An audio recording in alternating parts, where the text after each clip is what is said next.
Subscribe करें और bell दबाएं ताकि कोई खबर रह न जाए।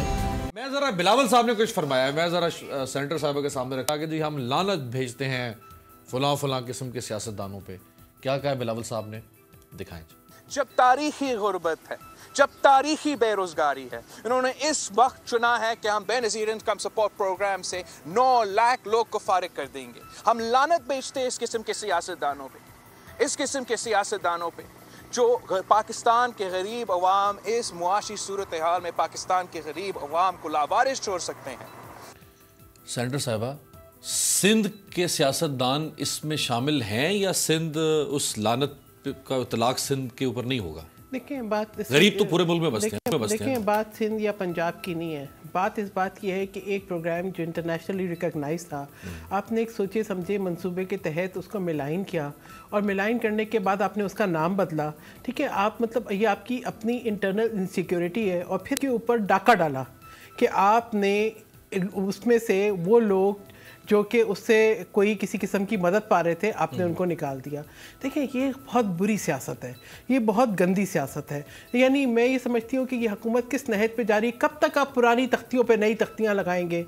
आप कल वज़ीर आज़म साहब ने क्या किया? यानी शर्म भी नहीं आती कि आप नाम जो है वो स्क्रैच कर करके नई तख्तियाँ लगाते हैं। आप जो है बेनज़ीर इनकम सपोर्ट प्रोग्राम पे डाका डालते हैं। आप पुरानी जो है वो प्रोजेक्ट्स, यानी एक तरफ तो ये तस्लीम करते हैं कि जी हमारी तो अहलियत नहीं थी, पुराने प्रोजेक्ट्स बिल्कुल सही थे, क्योंकि हम नालायक हैं, हम नाअहल हैं, हम उन्हीं पे नई तख्तियाँ लगाएंगे। अच्छा, मैं इससे ज़्यादा अभी बड़ी बात की जो है वो बसरा साहब ने, तो मैं ज़रा इस पर बात करना चाहूँगी कि भाई आप ज़रूर करें एहतसाब। आप 3.5 करोड़ टैक्स पेयर के पैसों से गए हैं, ज़रा पूछें कि जी कौन सी रिकवरी हुई, कौन सा रिकवरी यूनिट था, वो पैसा कहाँ गया, ये पूछें।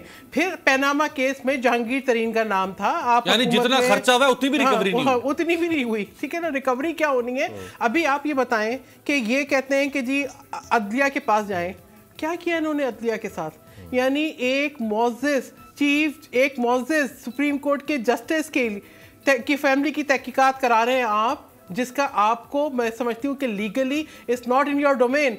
या तो सुप्रीम जुडिशल काउंसिल कराए, आपने उसके लिए एक कंपनी हायर कर ली। यानी आप एक फ्रस्ट्रेशन में अपनी इतनी ज़्यादा है कि आप हर जगह पाकिस्तान डिस्क्रेडिट करने के लिए, अपने सियासी इंतकाम और सियासी अज़ाइम के लिए, भाई आप थोड़े से विजिलेंट होते तो एहसान ना भागता। आप कुछ अपना एहतसाब करें, कुछ एहतसाब करें। आपने मान लिया, मगर मैं ये कहती हूँ आपको कुछ एहसास है उन बच्चों के वालिदैन का, आपको एहसास है उस APS के वाक़े का, आपको ये एहसास है जिसके लिए पूरा एक नेशनल कंसेंसस था। क्या किया आपने? यानी आज मैं तो बयाना सुन के जो है ना हैरान होती हूँ कि आज आप कातिलों के हक़ में बयान देते हैं, यानी अपने बच्चों के कातिलों के हक़ में बयान देते हैं, एक दहशतगर्द के हक़ में बयान देते हैं। तो ये बहुत बड़ा अलमिया है, इसको देखना होगा इनको। PSL की 27 तकरीब हुई, आपको पूरे पाकिस्तान से कोई नहीं मिला, आपने इंडियन डायरेक्टर हायर की, आपने 80 इंडियन टेक्नीशियंस वो साथ थे उसके, आपने तकरीब फ्लॉप की। आपको पता क्या आप उसकी जवाबदेह नहीं है? आपने कामयाब जवान प्रोग्राम अमेरिका ने कंपनी को लेकर आए, उसके अंदर सब इंडियन एम्प्लॉयज़ हैं। आप जवाबदेह नहीं हैं, आप इस कौम को जवाब दें। आज 202 दिन हो गए या ज़्यादा हो गए कश्मीर के अंदर लॉकडाउन को, आप कर क्या रहे हैं? आपसे हम कोई सवाल जो है इस पर पूछेंगे नहीं। फिर खातून अव्वल साहिबा एक बाजार पे जाती हैं, बाबा फरीद के एक मज़ार पे जाती हैं 2 अफसर जो है वो हो जाते हैं, OSD बन जाते हैं, 28 गरीब एम्प्लॉयज जिला बदर हो जाते हैं। ये किस किस्म का तर्ज हुक्मरानी है? ये किस किस्म का तर्ज हुकूमत है? शाइस्ता साहिबा, मुबारक हो आपको। 1.25 साल के बाद अब ख्वाजा बरादरान यानी साद रफ़ीक और सलमान रफ़ीक साहब की सुप्रीम कोर्ट में 24 फरवरी को ज़मानत की दरख्वास्त लग गई है। बेचारे 1.25 साल से अंदर थे, ना केस का फैसला हो रहा है, ना सज़ा हो रही है, ना जज़ा हो रही है। देखिए, मैं तो इस एहतसाब के ये देखें, जो कोर्ट गया वो उसको रिलीफ मिली, क्योंकि ना इनके पास कोई रेफरेंस है, ना इनके पास कोई सबूत हैं, ना इनके पास कुछ भी नहीं है। ये सियासी इंतकाम की सूरत में इन्होंने ये किया हुआ है। आप मुझे देखें, नवाज शरीफ गए, कोर्ट से बेल हुई, शाहिद खाकान जेल में, हमारे तो अब शहबाज शरीफ बेल पर हैं लेकिन एहसन इकबाल जेल में हैं, राना सनाउल्लाह बेल पर हैं लेकिन हमजा शहबाज जेल में है। ये मुफ्ता इस्माइल की बेल हुई तो साद रफ़ीक और सलमान रफ़ीक जेल में हैं। किसी की कार से हीरोइन बरामद हो रही है اور اس پہ اللہ کو حاضر ناظر جان کر میں توبہ کرتی ہوں. کبھی ہم مدینے کی ریاست کہتے ہیں, کبھی ہم کلمے پڑھ کے کہتے ہیں کہ ہم ویڈیوز دکھائیں گے, پھر کورٹ میں بات آتی ہے تو ANF کے لوگوں کو کہنا پڑتا ہے کہ کوئی ویڈیو نہیں ہے. دیکھیں ہم نے جس طرح مذہب کا استعمال اس جماعت نے کیا ہے نا, کبھی آپ کو یاد ہے کہ جب اسلام آباد میں ہوا تھا دھرنا, اس میں بھی کون لوگ جا کے بیٹھتے تھے ساتھ اور کون لوگ قسمیں وعدے کرتے تھے.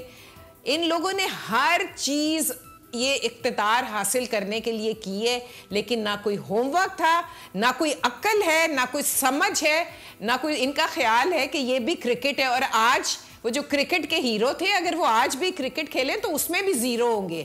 میں صرف یہ کہنا چاہتی ہوں کہ یہ احتساب اور چور کا ڈرامہ بس کریں اور لوگوں کو ڈیلیور کر کے دیں. لوگ, میں آپ کو سچی کہہ رہی ہوں, ہمیں ٹی وی پہ آنے کی وجہ سے لوگ پہچاننے لگے, سڑکوں پہ لوگ روک کے سچی کہتے ہیں گھر گھر لڑائی ہے کہ جن کے بچوں نے PTI کو دیا اور ماں باپ منع کرتے رہے, وہ آپس میں اب کہتے ہیں کہ چلاؤ گھر.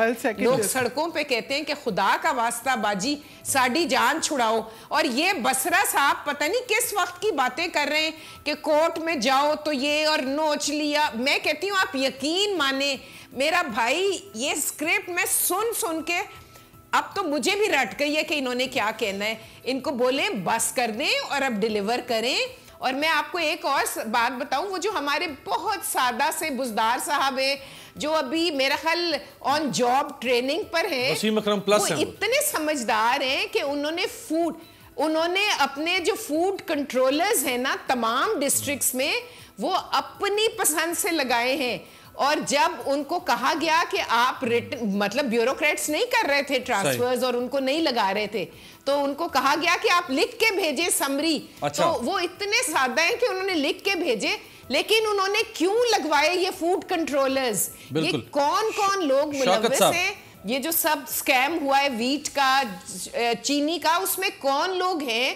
ان کی کب سامنے نام آئیں گے؟ کیونکہ مدینے کی ریاست میں تو انویسٹیگیشن گھر سے شروع ہوتی ہے نا, تو گھر سے شروع کریں نا, پہلے اپنے آپ کو پیش کریں. شائستہ صاحبہ نے کہا کہ ڈیلیور اور پرفارم کرنے کا وقت ہے, تو عمران خان صاحب گفتار کے غازی تو ہیں, اس میں کوئی شک نہیں, وہ اپنی باتوں سے ہی اتنا ووٹ لے کر آئے ہیں اور لوگوں نے ان کو پسند کیا.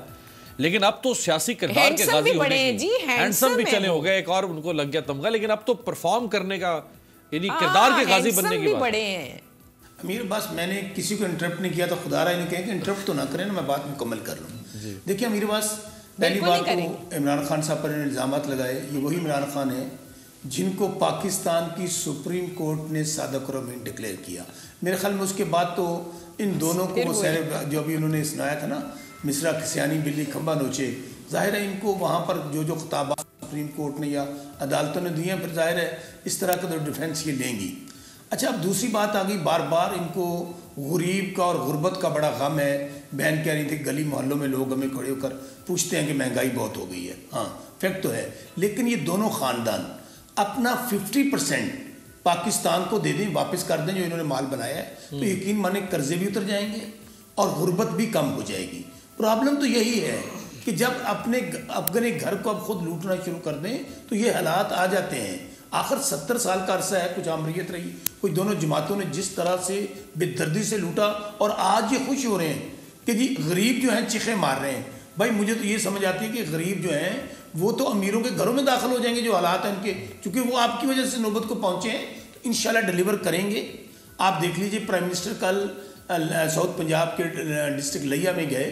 ہم یہی کر رہے ہیں کہ ان کو امیجیٹ ریلیف دیا جائے, خواہ وہ احساس پروگرام ہو, یوتھ لون پروگرام ہو, آپ ہیلتھ کارڈ ہو, ہم میکسیمم کوشش کر رہے ہیں کہ لوگوں کو امیجیٹ ریلیف ملے. ہمیں بھی اس بات کا اندازہ ہے, لیکن میں پھر آپ کو عرض کر رہا ہوں, ان دونوں جماعتوں کو تو نہ گورننس کی بات کرنی چاہیے, نہ اپنے ادوار, یقین مانیں یہ اپنے ادوار یاد کراتے ہیں نا, کہتے ہیں جی عمران خان چلا جائے, حکومت ختم ہو جائے, دین واٹ, یعنی ان کو دے دیں جن کے اثاثے اربوں خربوں میں ہیں. اب آپ نے ٹاپک کیونکہ اکانومی سے شروع کیا, میں بات سنیں, مجھے ایک موقع دیجیے گا سر. جی آپ لیجیے گا موقع, آپ کو موقع اتنا دیا 3 बार आपको पंजाब ने दिया है, 3 बार मरकज ने दिया है, तो मौका दे रहे थे भुगतंड है यहाँ, आपको मौके दिए हैं, उन मौके ने तो चंद चढ़ा है। स्क्रिप्ट में ये भी लिखा है कि मौका नहीं देना, तो दे दे मुझे मौका, अभी और मौका दे ताकि जरा कोई बच गया वो भी मुक जाए, अल्लाह का नाम माने। लास्ट कमेंट कर दें आप। देखें, मेरी बात सुने, मैं सिर्फ ये कहना चाहती हूँ कि हमने जीडीपी 5.8 पे छोड़ी थी और अब 2% पे आई हुई है, और आपको पता है 1% जब शरह तरक्की गिरती है तो 4 लाख लोग बेरोजगार हो जाते हैं। तो आप सोच लें कि 18 लाख लोग बेरोजगार हो चुके हैं। इनको बोलें कि जो 1 करोड़ नौकरियों का वादा किया था ना, और 50 लाख घर उस एक घर की ईंट भी रखी गई है, या नौकरियां कोई किसी को दी है। इन लोगों ने सिवाय लोगों को ट्रक की बत्ती के पीछे लगाया हुआ था और कुछ नहीं किया, और अभी भी 221 यू टर्न ले चुके हैं। सब्सक्राइब करें और बेल दबाएं ताकि कोई खबर रह न जाए।